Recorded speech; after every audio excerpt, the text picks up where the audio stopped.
Oh, you're so adorable. 1998 Saab 900S. A Saab story. Oh, boo-hoo. Look, guys, it's a Saab story. Oh, well. Saab story. Enough of this shit, guys. Unless you've owned one of these quirky Swedish automobiles, then you truly don't understand what a Saab story is really about. So how does this story begin?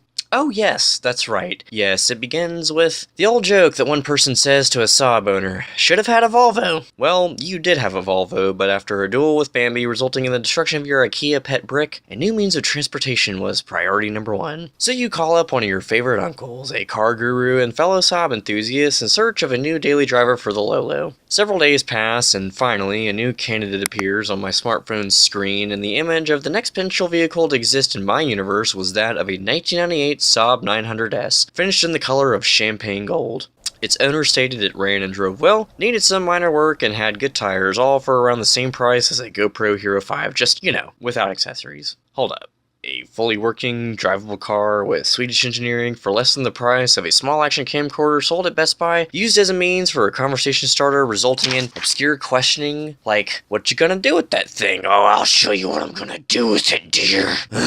1998 Saab 900S. An INTJ's wet dream in the making, and only through the power of strawberry cream slush fantasies does the very foundation of this de facto wanderlust come to grips with the reality of being fortuitously companionless. So you bit the bullet and bought this car, beginning the inevitable Saab story from the sanctuary of J. Saab story, a nonsensical mishmash of words spoken by beeline baby boomers and uneducated JDM fanboys. To understand why that phrase rings louder than the sound of marbles getting tossed around a tin can, resulting in the gone too soon fate this automobile ultimately had experienced, we need to go over a little history lesson on the creation of this compact luxury five-finger death punch to the establishment. The Saab 900 was originally introduced in the spring of 1978 as a successor to the highly popular Saab 99. The 900 name spanned across two generations and was produced in 2- and 4-door sedan, 3- and 5-door hatchback, and cabriolet convertible configurations. The first generation, or classic 900 as enthusiasts refer to, was made from 1978 until 1993, and the second generation, or NG 900, was made from 1994 to 1998. This car is a second generation 5-door hatchback 900 based on the GM 2900 platform. The GM 2900 platform is a mid-size front-wheel drive chassis produced by General Motors as the bastard stepchild to the GM J-body platform. This chassis carried the underpinnings from the Vectras, Cavaliers, Calibras, 900s, 93s, 95s, and L series from the special needs families of General Motors. Some people consider this car as the last true-to-self Saab before the company was a wholly owned GM subsidiary. Power plants to these cars was available from 3 engine options: a 2.0-liter turbocharged B204L 4-cylinder, a 2.3-liter B234i non-turbo 4-cylinder, or a 2.5-liter B258i GM V6, and was made as your choice of a 5-speed F25 manual, 5-speed Sensonic manual, or a 4-speed automatic transmission. This car is the automatic and has the B234i power plant.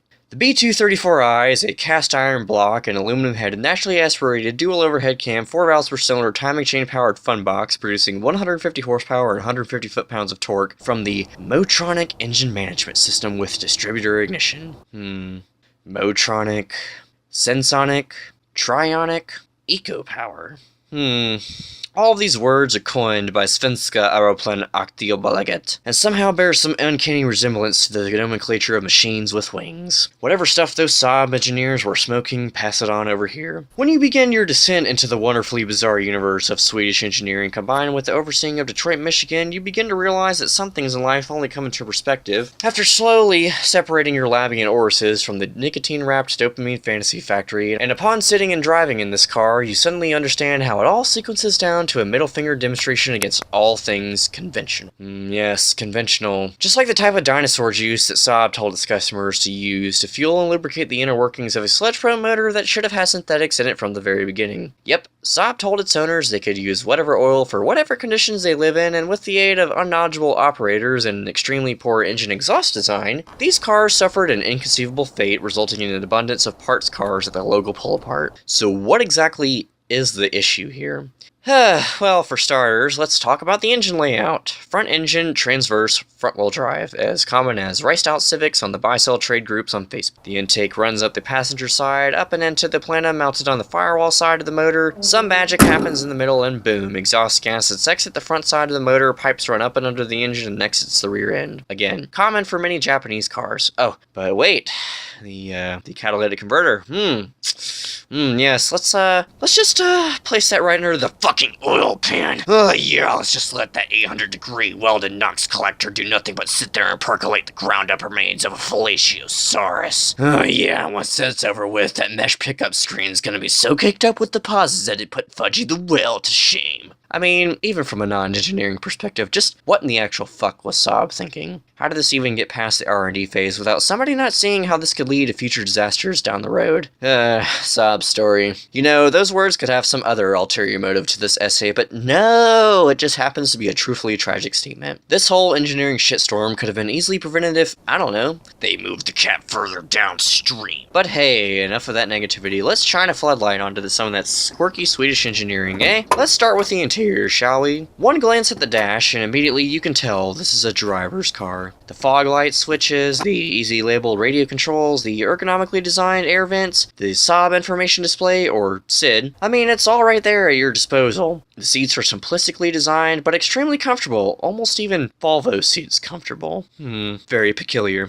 No cup holders, because Scandinavians have other important shit to worry about than drinking. Key goes where the cup holder should be, because why? Saab Story. Oh, and we've got to talk about that one button on this car that ends up being some lethargic joke spewed from the likes of social justice warriors. The night panel button. See, Saab being the aeronautical company they were, they tried to engineer this night panel button as a means to eliminate distraction from dash lights during night driving. Less dash lights on the dash, less strain on the eyes in the dark. Sounds intelligent, right? Whether this sort of over-engineering translates into better night driving, who the hell knows? But what is this car like to drive? Most people that drive front-wheel drive cars often complain about how they can't take a fast corner without one of the tires leaving direct contact with the asphalt and then slamming its ass back into the ground after exiting the corner. Not in this car, though. Nope. The steering is direct and precise, and you feel you cannot handle a Mazda Miata without realizing that this two-string European fighter jet-inspired compact executive car can out-corner a Pistol or Maldonado. I can imagine the turbo model is probably just as good handling-wise, even with the aid of forced induction. 1998 Saab 900S, the official car for Talladega Superspeedway, and the desire to want to purchase a straitjacket for your significant other. 1998 Saab 900S, an open muse to the designers of the third-generation XD Hyundai Elantra GT. Bet you won't unsee that from now on. 1998 Saab 900S. Brought to you by an MSRP of $27,505, which translates to almost $41,000 of today's money. So in almost 20 years, this car went from $41,000 to $350. My oh my. Depreciation sure is a cold-hearted bitch. 1998 Saab 900S, a klutzy arbitration of a Tinder date gone unfortunately fallacious, and the decision to drink the Kool-Aid resulted into a ghastly experience, fueled by the onslaught of concentrated buttermilk cornmeal presiding in a glass of oxygenated hydro juice. Saab Story. It's an emotion that awakens the questionable fluidic tendencies of unnatural addictions such as Snapchatting or Instagramming or taking a book and shoving it right into the face of a millennial's double entendre and a psychology major with eyes that pierce their existence with understanding and malevolent melancholy. If you own one of these examples of an airplane manufacturer's spawn of Lucifer, keep it alive as long as you can because you are holding on to a bit of automotive history where legends begin and cease to exist. Just as a point of reference, I wish I would have kept mine. Sure, it only lasted a month before some internal engine issue caused it to stop starting altogether. The dash lights didn't work at all, the sunroof inoperable, and no air conditioning to be working of any sort, but man, what a machine. Sandy the Saab. A very short but amazing chapter in the Sanctuary of J. Until next time, you champagne-colored POS. The end. Yeah, my dirge. My dirge. Ran around my Dodge. Ooh, a Saab.